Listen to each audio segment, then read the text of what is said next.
everyone, welcome back to Good. Sydney. Can you say Sydney? Says And Starlette, and if you are new here, welcome. Enjoy the yours. videos. So today, me and Sydney are going to be reading Disney's Beauty and the Beast Little Golden Book. So this is a really cute book. Look at this little book. Okay, let's start.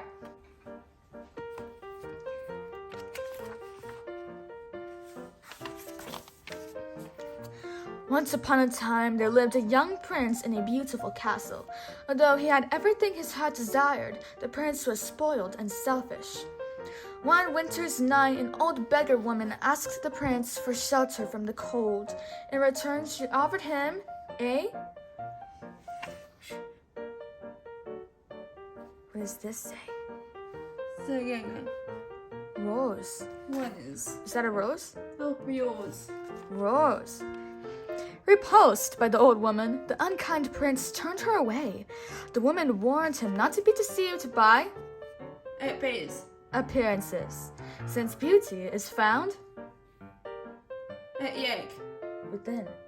You see within? Yeah, yes. When the prince dismissed her again, the old woman's ugliness melted away to reveal a beautiful What's it? enchantress. The prince tried to apologize, but it was too late. The enchantress knew there was no love in his Alec. heart.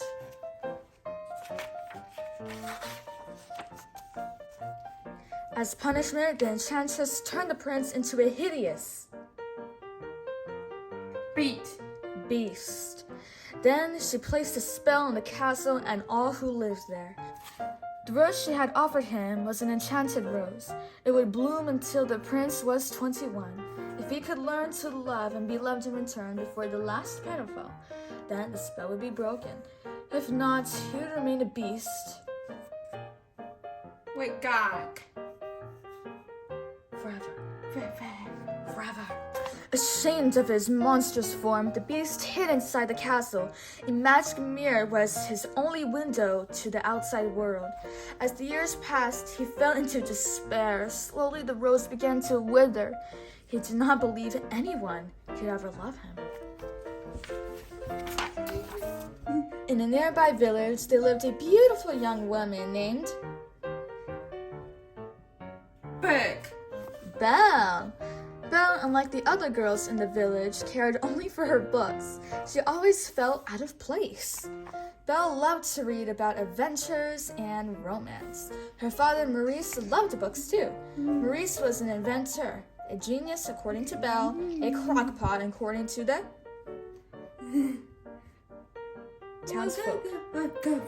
townsfolk, the people in the town. Belle is even stranger than her Fair. father, the villagers whispered. Her nose is always in the book, and her head is in the Good. clouds. Yes. What does this say? Big. Who's this? Go. Do you remember him? Big. His name is Gaston. It guys. Gaston, and this says? Gaston. It guys. Yeah. The handsomest man in town wanted to make Belle his Wake. wife. Even though she thought she was a brainless brute and turned him down again and Gay. again. Gaston was determined to wed the lovely Big. Belle.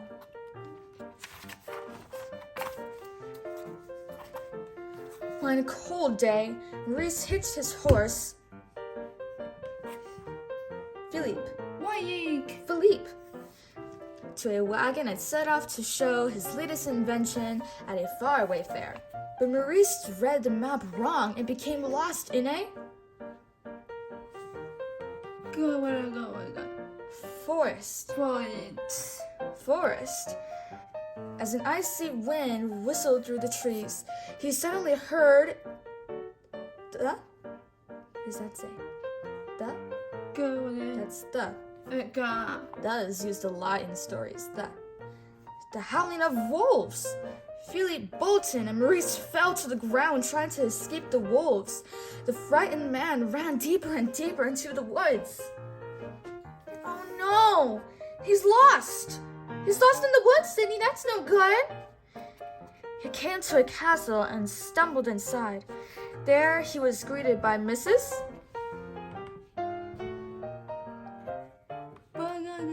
This word.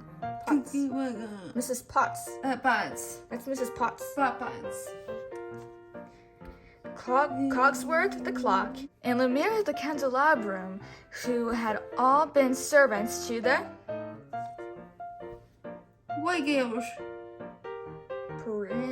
Girls. prince.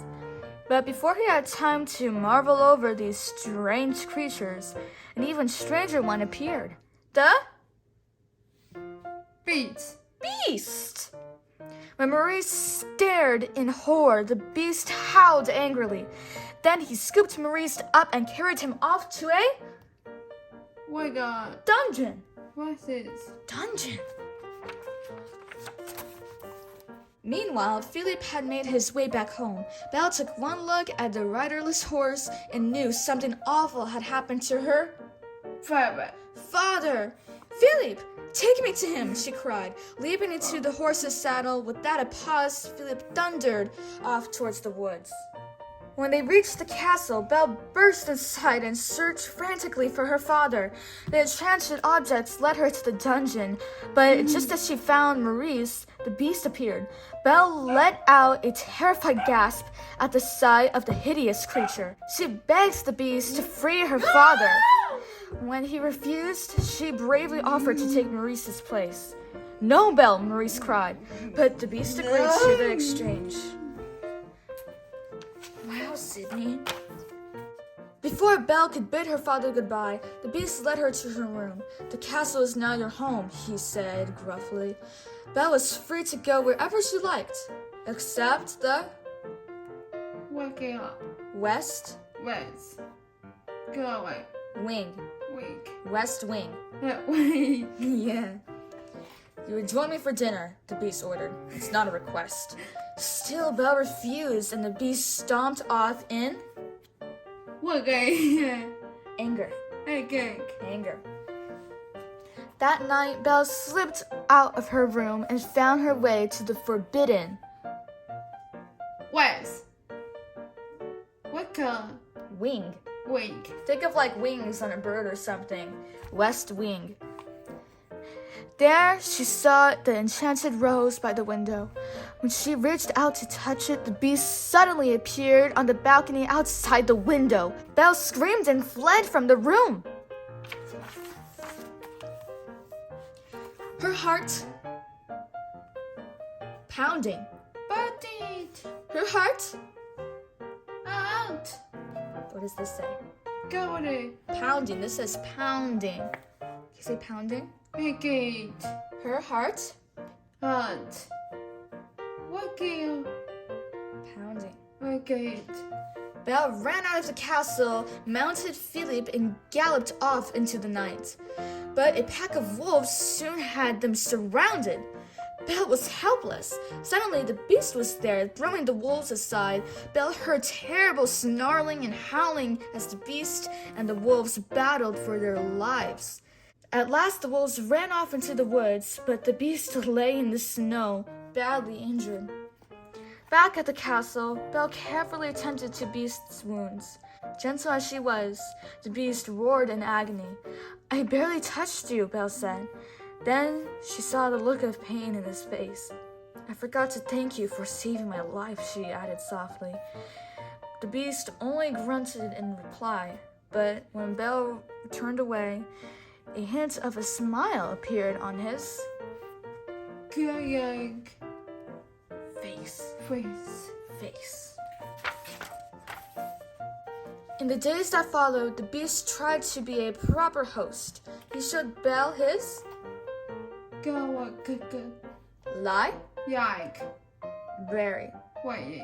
library,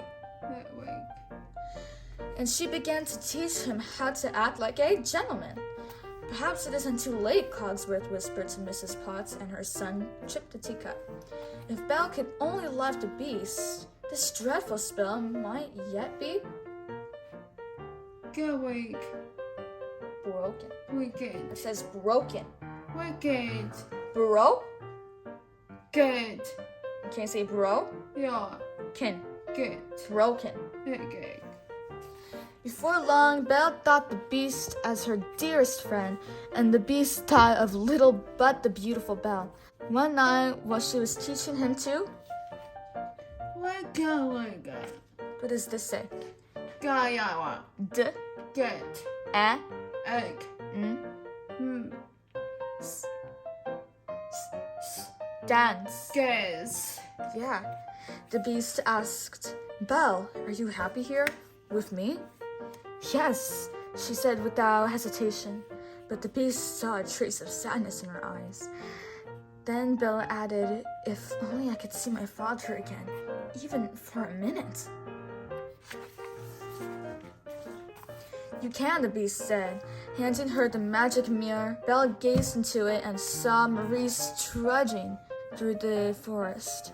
He looked frail and old. As she watched, he collapsed in a heap. I must go to him, Belle cried. He must be dying. I release you, the beast said sadly. But take the mirror, then you will always have a way to look back and remember me. With the magic mirror to guide her, Belle soon found her father and brought him home. But their happy reunion was cut short by a pounding on their Way. cottage. Cottage. Guys. Door. The townspeople had come to take Maurice away. Gaston's friend LeFou stepped forward. Maurice has been raving that you were imprisoned by a hideous beast, he said. Only a crazy man would tell such a tale. But it's true, Belle protested. Her worried eyes searched the angry crowd and fell on Gaston. Gaston, she cried. You know my father isn't crazy. Tell them. Gaston whispered to Belle that he might be able to calm the crowd if she promised to marry him. Never, Belle exclaimed. My father is not crazy. There really is a beast, and I can prove it. She turned to the crowd. Look in this mirror and see. The townspeople looked at the beast in the magic mirror and grew frightened. We must hunt down the savage animal, Gaston cried. After locking Belle and her father in the cellar of the cottage, the villagers rode up to storm the beast's castle. Luckily, little Chip had stowed away in Belle's saddlebag. After the villagers were gone, he used Maurice's latest invention to release Belle and Maurice from the cellar. By the time Belle reached the castle, the townspeople had broken in. Gaston and the beast were fighting on the castle roof. The beast managed to knock Gaston's weapon from his hand. There was nothing to stop him from killing Gaston. Gaston screamed for mercy, and the beast turned away from his enemy. Then Belle watched helplessly as Gaston placed the knife into the beast's back. The beast roared in pain. Backing away from the wounded beast, Gaston lost his footing and fell off the roof into the fog below. Yeah. Belle rushed to the beast's side. You came back, the beast said weakly. At least I can see you one last time. No, no, Belle said, sobbing as she kissed her cheek. Please don't die. I love you. That moment, the spell was broken. In one magical instant, the beast turned back into a prince, and the enchanted servants returned to their human forms. The castle came to life with rejoicing. There was no doubt that the loving couple would live happily ever after the And end. Sydney, how romantic, how beautiful, how magical. There's so many words to describe this Beauty and the Beast story. Who's that? beat. Beast. And who's this? Bear. And what are these? Bird. Birds. So that is it for today's video, everyone. We really hoped you all enjoyed it, and we'll see you all next time. Goodbye. Bye-bye. Buzz. Mrs. Potts? Buzz. Mrs. Potts. And who's that?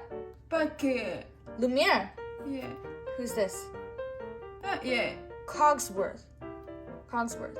Yeah. Who's that? Beat. Beast. He's not a beast anymore. He's a prince now. And who's this? Big. Belle. Bye-bye, everyone.